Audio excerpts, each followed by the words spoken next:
There is pressure put on the girls.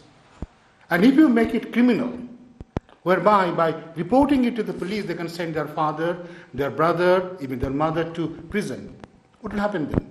Do you not think the pressure will even intensify further? There will be more honor killings. So I'm not quite confident with this new idea that David Cameron has, following a report by the Parliamentary Select Committee, that they should criminalize this offence, because I think it will be counterproductive. This is the social evils, okay? So it's the society that will have to take the responsibility. You think about the other point that I raised. I'm talking about somebody who has been trafficked in or brought in here as a victim of forced marriage. Okay? Now, you think of a situation that maybe you have a son here who has a mental health problem. Okay? So, you cannot get a bride for him here. So, you go to Bangladesh and they will say, the ladka is from London. You know that this boy is coming from London, they are rich and everything. So, you get your daughter or your son to have a bride from there. Right? What will happen then? As I told you, that it's not a forced marriage, but this is something, a big problem, isn't it? Because false representation has been made. Now, what's the legal remedy you can have that marriage as if it has never taken place? But then what will happen to that girl? Can she go back to Bangladesh? Will her family accept her back? What she can do?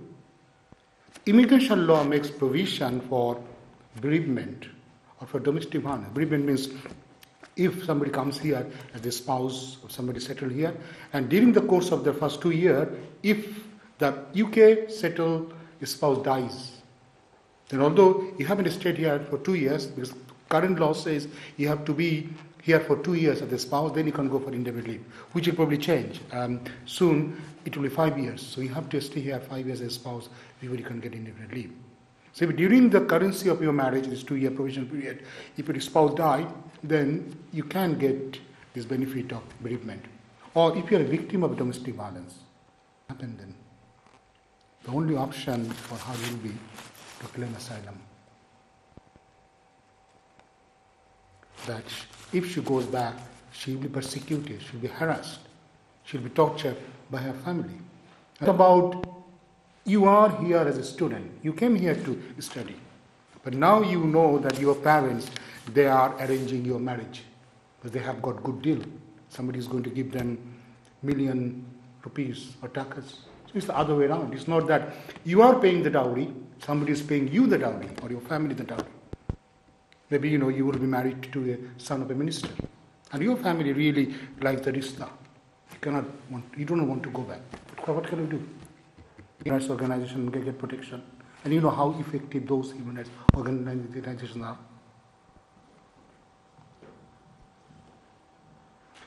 You can, I know about only one case called NS case where the immigration court accepted that forcing somebody to marry somebody against their will can amount to persecution. Persecution is a specific term that we use in terms of asylum. That the suffering, the problem that you will have, that you will face, has to reach the minimum level of threshold of persecution. There are rooms for maneuvering all these provisions. As I told you that I'm not concerned with the social aspect because, you people are probably more equipped to deal with those social aspects because you're all working in this project.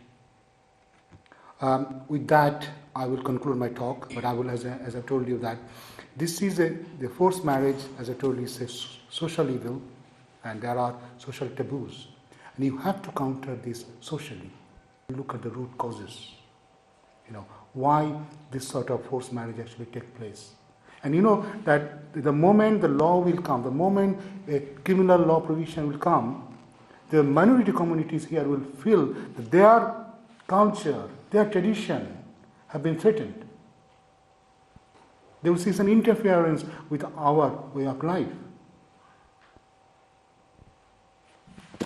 Thank Thank you all, and I also thank the organizer once more.